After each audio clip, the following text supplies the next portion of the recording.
Om Shanti 30 September 2025 साकार मुरली मुरलीर मुख्य point रे परम प्रिय परम पिता परमात्मा शिव बाबा कहते मिठे बच्चे बाबा आसिछंती समस्तंकर दुख हरण करी सुख देवा पाई सेथिपाई तुमे दुखहर्तांकर संतान काहाकू हेले भी दुख दियो नाही।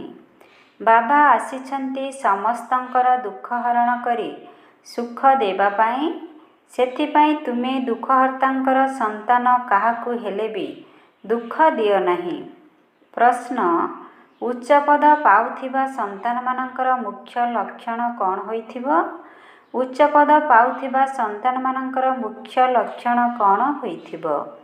उत्तर एक रे सेमाने सर्वदा श्रीमत पालन करुथिबे। दुई रे केबे भी हट अर्थात जिद्दी करिवे नाही। तीन रे निजे ही निजको राजतिलक देवा पाई भल भाबरे पाठ पढ़ी तीव्र बेगरे आगको बढ़ुथिबे। चारि रे निजको केबे हेले क्षति रे पकाइबे नाही। पाँच रे समस्तंक प्रति दयाशील एवं कल्याणकारी हेबे। सेमानंक भितरे सेवा करिवार बहुत शौक थिबो। छरे कौनसे निकृष्ट कर्म करिबे नाही। लड़ाई झगड़ा करिबे नाही। गीत तूने रात गबाई सोके। ओम शांति आत्मिक संतान माने आत्मिक बाबांक सम्मुखरे बसिछंती। एबे एही भाषा को तो तुमे पिला माने ही बुझुछ आउ केही बुझी परिबे नाही। हे आत्मिक संतान माने एपरी केही केबे कहि परिबे नाही। एपरी कहिबा काहाकू आसीबो ही नाही। तुमे जानिछ आमे आत्मिक बाबांक सम्मुखरे बसिछु जेउ बाबांको यथार्थ भावरे केही भी जानि नाहंती। जदिओ निजको भाई भाई मध्य भाबुछंती आमे सबु आत्मा अटु बाबा जणे ही अटंती किंतु यथार्थ भावरे जानि नाहंती। सम्मुख को आसी न बुझिबा पर्यंत बुझिबे बा किपरि? तुमे मध्य सम्मुख को आसीबारु बुझुछ। तुमे माने हेउछ ब्राह्मण ब्राह्मणी। तुमर कुल नाम हेउछि ब्रह्मावंशी ब्रह्मा कुमार कुमारी। सबु आत्मा माने तो हेउछंती शिवंकर संतान। तुमको शिव कुमार शिव कुमारी कुहाजिबो नाही। एही अक्षर भूल होइजिबो। कुमार अछंती तो कुमारी मध्य अछंती। सबु आत्मा शिवंकर संतान। कुमार कुमारी सेतेबेले कुहाजाए जेतेबेले मनुष्यंकर संतान हुअंती। शिवंकर संतान तो हेउछंती निराकारी आत्मा माने। मूलवतन रे सबु आत्मा माने ही रहुछंती जहाँको शालग्राम कुहाजाउछि। एठाकू आसी शरीर धारण करी कुमार कुमारी हेउछंती। वास्तव रे तुमे हेउछ कुमार को शिव बाबांकर संतान। शरीर धारण कले कुमार कुमारी होइथांती। तुमे बिके होइथिबारु भाई भौणी बोलाउछ। वर्तमान तुमको ज्ञान मिलिछि। तुमे जानिछ बाबा हमको पवित्र करी साथी रे घर को नै जिबे। आत्मा जेते बाबांको मने पकाइब सेते पवित्र हेबो। आत्मा माने ब्रह्मा मुख द्वारा एही ज्ञान पढ़ुछंती। चित्र रे मध्य बाबांकर ज्ञान परिष्कार भावरे रहिछि। शिव बाबा ही आमको पढ़ाउछंती ना ए पाठ श्रीकृष्ण पढ़ाई पारिबे ना श्रीकृष्णଙ୍କ द्वारा बाबा पढ़ाई पारिबे। श्रीकृष्ण तो वैकुंठर राजकुमार अटंती। ए कथा मध्य तुमको बुझाइबाकू हेबो। श्रीकृष्ण तो स्वर्ग रे निज माता पितांकर संतान हेबे। स्वर्गवासी पितांकर संतान अथवा वैकुंठर राजकुमार हेबे। तांको मध्य केही जानि नाहंती। श्रीकृष्ण जयंती रे निज निजर घरे अथवा मंदिर रे दोली तैयारी करिथांती। माता माने जाई हुंडी रे पैसा पकाई पूजा करिथांती। आजिकाली ख्रीष्टन को मध्य कृष्णଙ୍କ सदृश्य करुछंती। मुकुट पिंधाई मांको कोलको देउछंती जेपरि कृष्ण को देखाउछंती। श्रीकृष्ण एवं ख्रीष्टंकर राशि तो एका ही अटे। सेमाने कॉपी करुछंती। नचेत श्रीकृष्णଙ୍କ जन्म एवं ख्रीष्टंकर जन्म रे बहुत फरक रहिछि। ख्रीष्टंकर जन्म छोट पिला रूप रे हेउ नाही। ଖ୍ରୀଷ୍ଟଙ୍କର ଆତ୍ମା ତ କାହା ଶରୀରରେ ଯାଇ ପ୍ରବେଶ କରିଛି। ସେ ବିକାରରୁ ଜନ୍ମ ହୋଇପାରିବେ ନାହିଁ। ପୂର୍ବରୁ ଖ୍ରୀଷ୍ଟଙ୍କୁ କେବେ ଛୋଟ ପିଲା ରୂପରେ ଦେଖାଉ ନଥିଲେ, କ୍ରସ୍ ଉପରେ ଦେଖାଉଥିଲେ। ଏପରି ଚିତ୍ର ବର୍ତ୍ତମାନ ତିଆରି କରୁଛନ୍ତି। ପିଲାମାନେ ଜାଣିଛନ୍ତି ଧର୍ମ ସ୍ଥାପକଙ୍କୁ କେହି ଏପରି ମାରିପାରିବେ ନାହିଁ। ତେବେ କାହାକୁ ମାରିଲେ? ଯାହାଙ୍କ ମଧ୍ୟରେ ପ୍ରବେଶ କଲେ ତାଙ୍କୁ ଦୁଃଖ ମିଳିଲା। ଶତପ୍ରଧାନ ଆତ୍ମାକୁ ଦୁଃଖ କିପରି ମିଳିପାରିବ? ସିଏ ଏପରି କେଉଁ କର୍ମ କଲେ ଯେ ଏତେ ଦୁଃଖ ଭୋଗ କଲେ? ଆତ୍ମା ହିଁ ଶତପ୍ରଧାନ ଅବସ୍ଥାରେ ଆସିଥାଏ। ସମସ୍ତଙ୍କର ହିସାବ କିତାବ ଚୁକ୍ତ ହୋଇଥାଏ। ବର୍ତ୍ତମାନ ବାବା ସମସ୍ତଙ୍କୁ ପବିତ୍ର କରାଉଛନ୍ତି। ଶାନ୍ତିଧାମରୁ ଶତପ୍ରଧାନ ଆତ୍ମା ଆସି ଦୁଃଖ ଭୋଗ କରିପାରିବ ନାହିଁ। ଆତ୍ମା ହିଁ ଦୁଃଖ ସୁଖ ଭୋଗ କରୁଛି ନା। ଆତ୍ମା ଶରୀରରେ ରହିଲେ ଦୁଃଖ ହୋଇଥାଏ। ମୋତେ କଷ୍ଟ ହେଉଛି ଏ କଥା କିଏ କହୁଛି? ନିଶ୍ଚିନ୍ତ ଏହି ଶରୀରରେ କେହି ନିବାସୀ ଅଟନ୍ତି। ସେମାନେ କହୁଛନ୍ତି ପରମାତ୍ମା ଭିତରେ ଅଛନ୍ତି। ତେବେ କ'ଣ ସେ ଏପରି କହିବେ ଯେ ମୁଁ ଦୁଃଖ ଭୋଗୁଛି? ସମସ୍ତଙ୍କଠାରେ ପରମାତ୍ମା ବିରାଜମାନ ଅଛନ୍ତି। ତେବେ ପରମାତ୍ମା କିପରି ଦୁଃଖ ଭୋଗ କରିବେ? ଏପରି ଆତ୍ମା ଡାକୁଛି, ହେ ପରମ ପିତା ପରମାତ୍ମା ମୋର ଦୁଃଖ ହରଣ କର। ପରଲୌକିକ ପିତାଙ୍କୁ ହିଁ ଆତ୍ମା ଡାକୁଛି। ଏବେ ତୁମେ ଜାଣୁଛ ବାବା ଆସିଛନ୍ତି। ଦୁଃଖ ହାରିବାର ଉପାୟ ବତାଉଛନ୍ତି। ଆତ୍ମା ଶରୀର ସହିତ ହିଁ ସଦା ସୁସ୍ଥ ଏବଂ ସମ୍ପତ୍ତିବାନ ହେଉଛି। ମୂଳ ବତନରେ ତ ସଦା ସୁସ୍ଥ ଓ ସମ୍ପତ୍ତିବାନ କୁହାଯିବ ନାହିଁ। ସେଠାରେ କ'ଣ କୌଣସି ସୃଷ୍ଟି ଅଛି କି? ସେଠାରେ ତ ଶାନ୍ତି ହିଁ ରହିଛି। ଶାନ୍ତି ସ୍ୱଧର୍ମରେ ସ୍ଥିତ ହୋଇ ରହିଛନ୍ତି। ଏବେ ବାବା ଆସିଛନ୍ତି ସମସ୍ତଙ୍କର ଦୁଃଖ ହରଣ କରି ସୁଖ ଦେବା ପାଇଁ। ତେଣୁ ପିଲାମାନଙ୍କୁ ମଧ୍ୟ କହୁଛନ୍ତି, ତୁମେ ମୋର ହୋଇଛ, କେବେ କାହାକୁ ଦୁଃଖ ଦିଅ ନାହିଁ। ଏହା ଯୁଦ୍ଧଭୂମି ଅଟେ କିନ୍ତୁ ଗୁପ୍ତ। ଦୁନିଆର ଯୁଦ୍ଧକ୍ଷେତ୍ର ପ୍ରତ୍ୟକ୍ଷ ଅଟେ। ଏପରି ଯେଉଁ ଗାୟନ ରହିଛି, ଯୁଦ୍ଧଭୂମିରେ ଯିଏ ମରିବେ ସିଏ ସ୍ୱର୍ଗକୁ ଯିବେ। ଏହାର ଅର୍ଥ ମଧ୍ୟ ବୁଝାଇବାକୁ ପଡ଼ିବ। ଏହି ଲଢ଼େଇର ଦେଖ କେତେ ମହତ୍ତ୍ୱ ରହିଛି। ପିଲାମାନେ ଜାଣିଛନ୍ତି ସେ ଯୁଦ୍ଧକ୍ଷେତ୍ରରେ ଦେହତ୍ୟାଗ କଲେ କେହି ସ୍ୱର୍ଗକୁ ଯାଇପାରିବେ ନାହିଁ। କିନ୍ତୁ ଗୀତାରେ ଭଗବାନ ବାଚ ରହିଛି, ତାକୁ ମାନିବେ ତ? ନିଶ୍ଚିନ୍ତ ନା। ଭଗବାନ କାହାକୁ କହିଛନ୍ତି? ହ୍ରଦର ଯୋଦ୍ଧାମାନଙ୍କୁ କହିଛନ୍ତି ନା ତୁମକୁ କହିଛନ୍ତି? ଉଭୟଙ୍କୁ କହିଛନ୍ତି। ସେମାନଙ୍କୁ ମଧ୍ୟ ବୁଝାଯାଉଛି ନିଜକୁ ଆତ୍ମା ଭାବି ବାବାଙ୍କୁ ମନେ ପକାଅ। ଏହି ସେବା ମଧ୍ୟ କରିବାକୁ ହେବ। ଏବେ ତୁମେ ଯଦି ସ୍ୱର୍ଗକୁ ଯିବାକୁ ଚାହୁଁଛ ତେବେ ପୁରୁଷାର୍ଥ କର।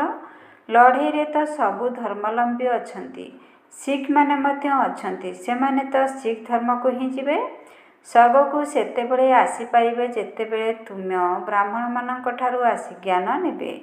ଯେପରି ବାବାଙ୍କ ପାଖକୁ ଆସିଲେ ବାବା ବୁଝାଉଥିଲେ, ତୁମେ ଲଢ଼େଇ କରି ଶିବ ବାବାଙ୍କ ୟାଦରେ ରହିଲେ ସ୍ୱର୍ଗକୁ ଯାଇପାରିବ। ବାକି ଏପରି ନୁହେଁ ଯେ ସ୍ୱର୍ଗରେ ରାଜା ହେବ। ତାଙ୍କୁ ଏହାଠାରୁ ଅଧିକ ବୁଝାଇ ମଧ୍ୟ ପାରିବ ନାହିଁ। ତାଙ୍କୁ ସାମାନ୍ୟ ଜ୍ଞାନ ବୁଝାଯାଏ। ଲଢ଼େଇରେ ନିଜର ଇଷ୍ଟଦେବଙ୍କୁ ନିଶ୍ଚୟ ମନେ ରଖିଥାନ୍ତି। ଶିଖ ହୋଇଥିଲେ ଗୁରୁ ଗୋବିନ୍ଦଙ୍କର ଜୟ ବୋଲି କହିବେ। କିନ୍ତୁ ଏପରି କେହି ନାହାନ୍ତି ଯେ କି ନିଜକୁ ଆତ୍ମା ଭାବି ପରମାତ୍ମାକୁ ୟାଦ କରିବେ। ବାକି ହଁ, ଯିଏ ବାବାଙ୍କର ପରିଚୟ ନେବେ ତେବେ ସ୍ୱର୍ଗକୁ ଆସିଯିବେ। ସମସ୍ତଙ୍କର ପିତା ତ ଏକ ହିଁ ଅଟନ୍ତି, ପତିତପାବନ।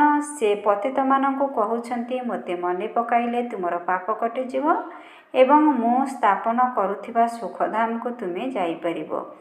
ଲଢ଼େଇରେ ମଧ୍ୟ ଶିବ ବାବାଙ୍କୁ ମନେ ପକାଇଲେ ସ୍ୱର୍ଗକୁ ଆସିଯିବ। ସେହି ହ୍ରଦର ଯୁଦ୍ଧଭୂମିର କଥା ଅଲଗା, ଏଠିକାର କଥା ଅଲଗା। ବାବା କହୁଛନ୍ତି ଜ୍ଞାନର କେବେ ବିନାଶ ହୁଏ ନାହିଁ। ସମସ୍ତେ ତ ଶିବ ବାବାଙ୍କର ସନ୍ତାନ।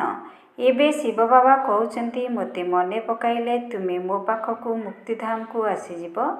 ପୁଣି ଯେଉଁ ଜ୍ଞାନ ଶିଖାଯାଉଛି ତାକୁ ପଢ଼ିଲେ ସ୍ୱର୍ଗର ରାଜତ୍ୱ ମିଳିଯିବ। କେତେ ସହଜ ଅଟେ। ସ୍ୱର୍ଗକୁ ଯିବାର ରାସ୍ତା 1 ସେକେଣ୍ଡରେ ମିଳିଯାଉଛି। ମୁଁ ଆତ୍ମା ବାବାଙ୍କୁ ମନେ ପକାଉଛି।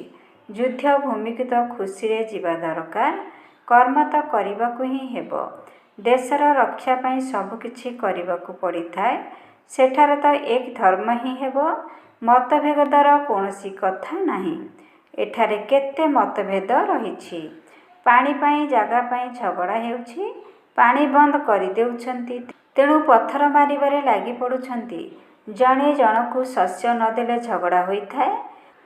ତୁମେ ପିଲାମାନେ ଜାଣିଛ, ଆମେ ନିଜର ସ୍ୱରାଜ୍ୟ ସ୍ଥାପନ କରୁଛୁ, ପାଠପଢ଼ା ଦ୍ୱାରା ରାଜ୍ୟ ପ୍ରାପ୍ତି କରୁଛୁ। ନୂଆ ଦୁନିଆ ନିଶ୍ଚୟ ସ୍ଥାପନ ହେବ। ଯେହେତୁ ଏହା ନିର୍ଦ୍ଧାର୍ଯ୍ୟ ଅଛି, ତେବେ କେତେ ଖୁସି ହେବା ଦରକାର। କୌଣସି ଜିନିଷରେ ଲଢ଼େଇ ଝଗଡ଼ାର କିଛି କଥା ନାହିଁ। ବହୁତ ସାଧାରଣ ଭାବରେ ମଧ୍ୟ ରହିବାକୁ ପଡ଼ିବ। ବାବା ବୁଝାଇଛନ୍ତି, ତୁମେ ଶ୍ୱଶୁର ଘର ଯାଉଛ, ସେଥିପାଇଁ ବନବାସରେ ଅଛ। ସବୁ ଆତ୍ମାମାନେ ଘରକୁ ଯିବେ, ଶରୀର ତ ଯିବ ନାହିଁ ନା। ଶରୀରର ଅଭିମାନ ମଧ୍ୟ ଛାଡ଼ିଦେବାକୁ ହେବ। ଆମେ ଆତ୍ମା ଅଟୁ। ଆମର 84 ଜନ୍ମ ଏବେ ପୂରା ହେଲା। ଭାରତବାସୀଙ୍କୁ କୁହ, ଭାରତ ସ୍ୱର୍ଗ ଥିଲା, ଏବେ ତ କଳିଯୁଗ ଅଟେ। କଳିଯୁଗରେ ଅନେକ ଧର୍ମ ରହିଛି। ସତ୍ୟଯୁଗରେ ଏକ ହିଁ ଧର୍ମ ଥିଲା। ଭାରତ ପୁଣି ଥରେ ସ୍ୱର୍ଗ ହେବ। ଜାଣୁଛନ୍ତି ମଧ୍ୟ ଭଗବାନ ଆସିଛନ୍ତି। ଆଗକୁ ଗଲେ ଭବିଷ୍ୟତବାଣୀ ମଧ୍ୟ କରିବେ। ବାତାବରଣକୁ ଦେଖିବେ ନା। ତେଣୁ ବାବା ସନ୍ତାନମାନଙ୍କୁ ବୁଝାଉଛନ୍ତି, ବାବା ତ ସମସ୍ତଙ୍କର ଅଟନ୍ତି ନା। ସମସ୍ତଙ୍କର ହକ୍ ରହିଛି। ବାବା କହୁଛନ୍ତି, ମୁଁ ଆସିଛି ଏବଂ ସମସ୍ତଙ୍କୁ କହୁଛି, ମୋତେ ସ୍ମରଣ କଲେ ତୁମର ବିକର୍ମ ବିନାଶ ହେବ। ଏବେ ତ ଲୋକେମାନେ ଭାବୁଛନ୍ତି କେତେବେଳେ ବି ଯୁଦ୍ଧ ଲାଗିଯାଇପାରେ, ଏମିତିକି କାଲି ବି ହୋଇଯାଇପାରେ। ମହାଯୁଦ୍ଧ ଲାଗିବା ପାଇଁ କ'ଣ ବେଶୀ ସମୟ ଲାଗିବ କି? କିନ୍ତୁ ତୁମେ ସନ୍ତାନମାନେ ବୁଝୁଛ, ଏବେ ଆମର ରାଜଧାନୀ ସ୍ଥାପନ ହୋଇନାହିଁ, ତେଣୁ ବିନାଶ କିପରି ହେବ? ଏବେ ତ ବାବାଙ୍କର ସନ୍ଦେଶ ମଧ୍ୟ ଚାରିଆଡ଼େ ଦିଆଯାଇ ନାହିଁ। ପତିତପାବନ ବାବା କହୁଛନ୍ତି, ମୋତେ ୟାଦ କଲେ ବିକର୍ମ ବିନାଶ ହେବ। ଏହି ସନ୍ଦେଶ ସମସ୍ତଙ୍କ କାନକୁ ଯିବା ଉଚିତ। ଯଦି ବି ଯୁଦ୍ଧ ଲାଗିଯାଏ, ବମ୍ ପଡ଼ିଯାଏ, ତେବେ ମଧ୍ୟ ତୁମର ନିଶ୍ଚୟ ଅଛି ଯେ ଆମର ରାଜଧାନୀ ନିଶ୍ଚୟ ସ୍ଥାପନ ହେବ। ସେ ପର୍ଯ୍ୟନ୍ତ ବିନାଶ ହୋଇପାରିବ ନାହିଁ। ବିଶ୍ୱରେ ଶାନ୍ତି ସ୍ଥାପନା ହେଉ ବୋଲି କହୁଛନ୍ତି ନା, ସାରା ବିଶ୍ୱରେ ଯୁଦ୍ଧ ଲାଗିଗଲେ ବିନାଶ କରିଦେବେ। ଏହା ବିଶ୍ୱବିଦ୍ୟାଳୟ ଅଟେ। ସାରା ବିଶ୍ୱକୁ ତୁମେ ଜ୍ଞାନ ଦେଉଛ। କେବଳ ଏକ ବାବା ହିଁ ଆସି ସାରା ବିଶ୍ୱକୁ ପରିବର୍ତ୍ତନ କରୁଛନ୍ତି। ସେମାନେ ତ କଳ୍ପର ଆୟୁ ହିଁ ଲକ୍ଷ ଲକ୍ଷ ବର୍ଷ କହିଦେଉଛନ୍ତି। ତୁମେ ଜାଣିଛ, ଏହାର ଆୟୁ ପୂରା 5000 ବର୍ଷ ଅଟେ। କହୁଛନ୍ତି ଖ୍ରୀଷ୍ଟଙ୍କର 3000 ବର୍ଷ ପୂର୍ବରୁ ସ୍ୱର୍ଗ ଥିଲା। ଇସଲାମୀ, ବୌଦ୍ଧ ଆଦି ସମସ୍ତଙ୍କର ହିସାବ କିତାବ ବାହାର କରୁଛନ୍ତି। ତାଙ୍କ ପୂର୍ବରୁ ଆଉ କାହାର ନାମ ନାହିଁ। ତୁମେ ଅବିକଳ ହିସାବ କରିପାରିବ। ତେଣୁ ତୁମେ କେତେ ଖୁସିରେ ରହିବା ଉଚିତ। ଏଠାରେ ଲଢ଼େଇ ଝଗଡ଼ା ଆଦିର କଥା ହିଁ ନାହିଁ। ଯାହାଙ୍କର କେହି ମୁରବୀ ନଥାନ୍ତି, ସେମାନେ ଲଢ଼େଇ ଝଗଡ଼ା କରିଥାନ୍ତି। ତୁମେ ବର୍ତ୍ତମାନ ଯେଉଁ ପୁରୁଷାର୍ଥ କରିବ, ତାହା 21 ଜନ୍ମ ପାଇଁ ପ୍ରାରବ୍ଧ ହୋଇଯିବ। ଲଢ଼େଇ ଝଗଡ଼ା କଲେ ଉଚ୍ଚ ପଦବୀ ମିଳିପାରିବ ନାହିଁ। ଦଣ୍ଡ ମଧ୍ୟ ଭୋଗ କରିବାକୁ ପଡ଼ିବ।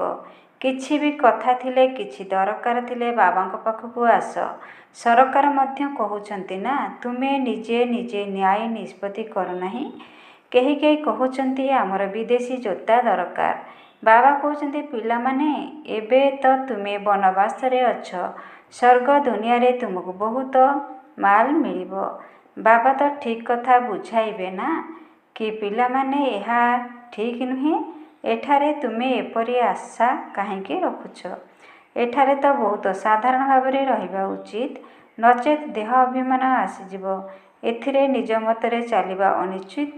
ବାବା ଯାହା କହିବେ କରିବା ଉଚିତ। ରୋଗ ହେଲେ ଡାକ୍ତର ଆଦିଙ୍କୁ ମଧ୍ୟ ଡାକିଥାନ୍ତି। ଔଷଧ ପାଣି ତ ସମସ୍ତଙ୍କୁ ମିଳୁଛି, ତଥାପି ବି ସବୁ କଥା ବୁଝିବା ପାଇଁ ବାବା ଅଛନ୍ତି। ଶ୍ରୀମତ ଶ୍ରୀମତ ଅଟେ ନା।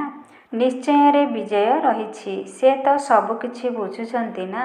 ବାବାଙ୍କର ନିର୍ଦ୍ଦେଶ ଅନୁଯାୟୀ ଚାଲିବାରେ ହିଁ କଲ୍ୟାଣ ରହିଛି। ନିଜର ମଧ୍ୟ କଲ୍ୟାଣ କରିବାକୁ ହେବ। ଯଦି କାହାକୁ ମୂଲ୍ୟବାନ କରି ନ ପାରିଲ, ତେବେ ନିଜେ ମୂଲ୍ୟହୀନ ଅଟ ନା। ମୂଲ୍ୟବାନ ହେବା ପାଇଁ ଯୋଗ୍ୟ ନୁହଁ। ଏଠାରେ ମୂଲ୍ୟ ନଥିଲେ ସତ୍ୟଯୁଗରେ ମଧ୍ୟ ମୂଲ୍ୟ ରହିବ ନାହିଁ। ସେବାଧାରୀ ସନ୍ତାନମାନଙ୍କୁ ସେବାର କେତେ ସଉକ ରହୁଛି। ଚାରିଆଡ଼େ ବୁଲୁଛନ୍ତି। ସେବା ନ କଲେ ତାଙ୍କୁ ଦୟାଳୁ କଲ୍ୟାଣକାରୀ କିଛି ବି କୁହାଯିବ ନାହିଁ। ବାବାଙ୍କୁ ମନେ ନ ପକାଉଥିଲେ ତୁଚ୍ଛ କାମ କରୁଥିବେ, ପଦ ମଧ୍ୟ ତୁଚ୍ଛ ପାଇବେ। ଏପରି ନୁହେଁ। ଆମର ତ ଶିବ ବାବାଙ୍କ ସହିତ ଯୋଗ ରହିଛି। ଏମାନେ ହେଉଛନ୍ତି ବିକେ। ଶିବ ବାବା ବ୍ରହ୍ମା ଦ୍ୱାରା ହିଁ ଜ୍ଞାନ ଦେଇପାରିବେ। କେବଳ ଯଦି ଶିବ ବାବାଙ୍କୁ ମନେ ପକାଇବ ମୁରଲି କିପରି ଶୁଣିବ, ପୁଣି ପରିଣାମ କ'ଣ ହେବ, ନ ପଢ଼ିଲେ କି ପଦ ପାଇବ। ଏ କଥା ମଧ୍ୟ ଜାଣିଛ ସମସ୍ତଙ୍କର ଭାଗ୍ୟ ଶ୍ରେଷ୍ଠ ହେବ ନାହିଁ। ସେଠାରେ ମଧ୍ୟ କ୍ରମାନ୍ୱୟରେ ପଦ ରହିବ। ପବିତ୍ର ତ ସମସ୍ତଙ୍କୁ ହେବାକୁ ପଡ଼ିବ। ଆତ୍ମା ପବିତ୍ର ହେବା ବିନା ଶାନ୍ତିଧାମ ଯାଇପାରିବ ନାହିଁ। ବାବା କହୁଛନ୍ତି ତୁମେ ସମସ୍ତେ ଏହି ଜ୍ଞାନ ଶୁଣାଇ ଚାଲ। କେହି କେହି ବର୍ତ୍ତମାନ ନ ଶୁଣିଲେ ମଧ୍ୟ ଆଗକୁ ଗଲେ ନିଶ୍ଚୟ ଶୁଣିବେ। ଏବେ କେତେ ବି ବିଘ୍ନ ତୋଫାନ ଜୋରରେ ଆସୁ ତୁମକୁ ଡରିବାର ନାହିଁ, କାହିଁକି ନା ନୂଆ ଧର୍ମର ସ୍ଥାପନା ହେଉଛି ନା। ତୁମେ ଗୁପ୍ତରେ ରାଜଧାନୀ ସ୍ଥାପନ କରୁଛ। ବାବା ସେବାଯୋଗ୍ୟ ସନ୍ତାନମାନଙ୍କୁ ଦେଖି ଖୁସି ହେଉଛନ୍ତି। ତୁମକୁ ନିଜକୁ ନିଜେ ରାଜତିଲକ ଦେବାକୁ ହେବ, ଶ୍ରୀମତରେ ଚାଲିବାକୁ ହେବ। ଏଥିରେ ନିଜର ଜିଦି ଚାଲିପାରିବ ନାହିଁ। ତୁଚ୍ଛାଟାରେ ନିଜର କ୍ଷତି କରିବା ଉଚିତ ନୁହେଁ। ବାବା କହୁଛନ୍ତି ପିଲାମାନେ ସେବାଧାରୀ ଏବଂ କଲ୍ୟାଣକାରୀ ହୁଅ। ଶିକ୍ଷକମାନେ ହିଁ ଛାତ୍ରମାନଙ୍କୁ କହିବେ ଯେ ପାଠ ପଢ଼ି ତୀବ୍ର ବେଗରେ ଆଗକୁ ବଢ଼। ତୁମକୁ 21 ଜନ୍ମ ପାଇଁ ସ୍ୱର୍ଗର ବୃତ୍ତି ମିଳୁଛି। ରାଜବଂଶରେ ଜନ୍ମ ନେବା ଏହା ହିଁ ବଡ଼ ବୃତ୍ତି ଅଟେ। ଆଚ୍ଛା, ମିଠା ମିଠା ଶିଖିଲେ ଦେ ସନ୍ତାନମାନଙ୍କ ପ୍ରତି ମାତା ପିତା ବାପଦାଦାଙ୍କର ମଧୁର ସ୍ନେହସମ୍ପନ୍ନ ଶୁଭେଚ୍ଛା ଏବଂ ସୁପ୍ରଭାତ। ଆତ୍ମିକ ପିତାଙ୍କର ଆତ୍ମିକ ସନ୍ତାନମାନଙ୍କୁ ନମସ୍ତେ। ଆତ୍ମିକ ସନ୍ତାନମାନଙ୍କର ଆତ୍ମିକ ପିତାଙ୍କୁ ନମସ୍ତେ ନମସ୍ତେ ନମସ୍ତେ। ଓಂ ଶାନ୍ତି। ମେରା ବାବା ପ୍ୟାରା ବାବା ମିଠା ବାବା ଶୁକ୍ରିୟା ବାବା। ଓಂ ଶାନ୍ତି। ଧାରଣା ପାଇଁ ମୁଖ୍ୟ ସାର। 1ରେ ଏହି ସଙ୍ଗମ ଯୁଗରେ ବହୁତ ସାଧାରଣ ଭାବରେ ରହିବାକୁ ହେବ, କାହିଁକି ନା ଏହା ବନ ବାହାରେ ଅର୍ଥାତ୍ ବୈରାଗ୍ୟ ବୃତ୍ତିରେ ରହିବାର ସମୟ। ଏଠାରେ କୌଣସି ପ୍ରକାରର ଆଶା ରଖିବାର ନାହିଁ, କେବେ ବି ନିୟମର ଉଲ୍ଲଂଘନ କରିବାର ନାହିଁ, ଲଢ଼େଇ ଝଗଡ଼ା କରିବାର ନାହିଁ। ଏହି ସଙ୍ଗମ ଯୁଗରେ ବହୁତ ସାଧାରଣ ଭାବରେ ରହିବାକୁ ହେବ, କାହିଁକି ନା ଏହା ବନ ବାହାରେ ଅର୍ଥାତ୍ ବୈରାଗ୍ୟ ବୃତ୍ତିରେ ରହିବାର ଉପାୟ। ଏଠାରେ କୌଣସି ପ୍ରକାରର ଆଶା ରଖିବାର ନାହିଁ, କେବେ ବି ନିୟମର ଉଲ୍ଲଂଘନ କରିବାର ନାହିଁ, ଲଢ଼େଇ ଝଗଡ଼ା କରିବାର ନାହିଁ। 2ରେ ବିନାଶ ପୂର୍ବରୁ ନୂଆ ରାଜଧାନୀ ସ୍ଥାପନ କରିବା ପାଇଁ ସମସ୍ତଙ୍କୁ ବାବାଙ୍କର ସନ୍ଦେଶ ଦେବାକୁ ହେବ ଯେ ବାବା କହୁଛନ୍ତି ମୋତେ ମନେ ପକାଅ, ତେବେ ତୁମର ବିକର୍ମ ବିନାଶ ହେବ ଏବଂ ତୁମେ ପବିତ୍ର ହୋଇଯିବ। ବିନାଶ ପୂର୍ବରୁ ନୂଆ ରାଜଧାନୀ ସ୍ଥାପନ କରିବା ପାଇଁ ସମସ୍ତଙ୍କୁ ବାବାଙ୍କର ସନ୍ଦେଶ ଦେବାକୁ ହେବ ଯେ ବାବା କହୁଛନ୍ତି ମୋତେ ମନେ ପକାଅ, ତେବେ ତୁମର ବିକର୍ମ ବିନାଶ ହେବ ଏବଂ ତୁମେ ପବିତ୍ର ହୋଇଯିବ। ବରଦାନ। ସନ୍ତୁଷ୍ଟତାର ବିଶେଷତା ଦ୍ୱାରା ସେବା କ୍ଷେତ୍ରରେ ସଫଳତା ମୂରତ ହେଉଥିବା ସନ୍ତୁଷ୍ଟମଣି ଭବ। ସନ୍ତୁଷ୍ଟତାର ବିଶେଷତା ଦ୍ୱାରା ସେବା କ୍ଷେତ୍ରରେ ସଫଳତା ମୂରତ ହେଉଥିବା ସନ୍ତୁଷ୍ଟମଣି ଭବ। ସେବାର ବିଶେଷ ଗୁଣ ହେଲା ସନ୍ତୁଷ୍ଟତା। ଯଦି ସେବା ନାମରେ ନିଜର ଏବଂ ଅନ୍ୟମାନଙ୍କର ସ୍ଥିତିକୁ ବିଗାଡ଼ି ଦେଉଥିବ, ତେବେ ଏଭଳି ସେବା ନ କରିବା ଭଲ। ଯେଉଁଠି ନିଜ ଉପରେ ବା ସମ୍ପର୍କରେ ଆସୁଥିବା ଆତ୍ମାମାନଙ୍କ ଉପରେ ସନ୍ତୁଷ୍ଟତା ନାହିଁ, ସେଭଳି ସେବା ନିଜକୁ ମଧ୍ୟ ଫଳପ୍ରାପ୍ତ କରାଏ ନାହିଁ କି ଅନ୍ୟମାନଙ୍କୁ ମଧ୍ୟ ଫଳପ୍ରାପ୍ତ କରାଏ ନାହିଁ। ସେଥିପାଇଁ ପ୍ରଥମେ ଏକାନ୍ତବାସୀ ହୋଇ ସ୍ୱପରିବର୍ତ୍ତନ ଦ୍ୱାରା ସନ୍ତୁଷ୍ଟମଣିର ବରଦାନ ପ୍ରାପ୍ତ କରି ତାପରେ ସେବା କ୍ଷେତ୍ରକୁ ଆସ, ତେବେ ଯାଇ ସଫଳତା ମୂରତ ହୋଇପାରିବ। ସ୍ଲୋଗାନ। ବିଘ୍ନ ରୂପକ ପଥରକୁ ଭାଙ୍ଗିବାରେ ସମୟ ନଷ୍ଟ ନ କରି ହାଇଜମ୍ପ ଦେଇ ତାକୁ ଅତିକ୍ରମ କରିଯାଅ। ବିଘ୍ନ ରୂପକ ପଥରକୁ ଭାଙ୍ଗିବାରେ ସମୟ ନଷ୍ଟ ନ କରି ହାଇଜମ୍ପ ଦେଇ ତାକୁ ଅତିକ୍ରମ କରିଯାଅ। ଓಂ ଶାନ୍ତି। ଆଜିର ଅବ୍ୟକ୍ତ ଇଶାରାରେ ବାବା କହିଛନ୍ତି ଏବେ ଲଗନର ଅଗ୍ନିକୁ ପ୍ରଜ୍ୱଳିତ କରି ଯୋଗକୁ ଜ୍ୱାଲା ରୂପ କର। ଜ୍ୱାଲା ସ୍ୱରୂପର ଯୋଗ କରିବା ପାଇଁ ମନ ଏବଂ ବୁଦ୍ଧିକୁ ପ୍ରଥମେ ତ ଶକ୍ତିଶାଳୀ ବ୍ରେକ୍ ଦରକାର। ଦ୍ୱିତୀୟରେ ମୋଡ଼ିବାର ଶକ୍ତି ଅର୍ଥାତ୍ ସଂକଳ୍ପର ଧାରାକୁ ପରିବର୍ତ୍ତନ କରିବାର ଶକ୍ତି ଦରକାର। ଏହାଦ୍ୱାରା ବୁଦ୍ଧିର ଶକ୍ତି ବା କୌଣସି ବି ଶକ୍ତି ବ୍ୟର୍ଥରେ ନଷ୍ଟ ହେବା ପରିବର୍ତ୍ତେ ଜମା ହୋଇ ଚାଲିବ ଏବଂ ଯେତେ ଜମା ହେଉଥିବ ସେହି ଅନୁସାରେ ପରଖିବାର ଏବଂ ନିର୍ଣ୍ଣୟ କରିବାର ଶକ୍ତି ବଢ଼ି ଚାଲିଥିବ। ସେଥିପାଇଁ ଏବେ ସଂକଳ୍ପର ବିସ୍ତାରକୁ ବନ୍ଦ କରିଚାଲ ଅର୍ଥାତ୍ ଏକତ୍ରୀକରଣ ଶକ୍ତିକୁ ଧାରଣ କର। ଓಂ ଶାନ୍ତି। ଓಂ ଶାନ୍ତି। ଓಂ ଶାନ୍ତି।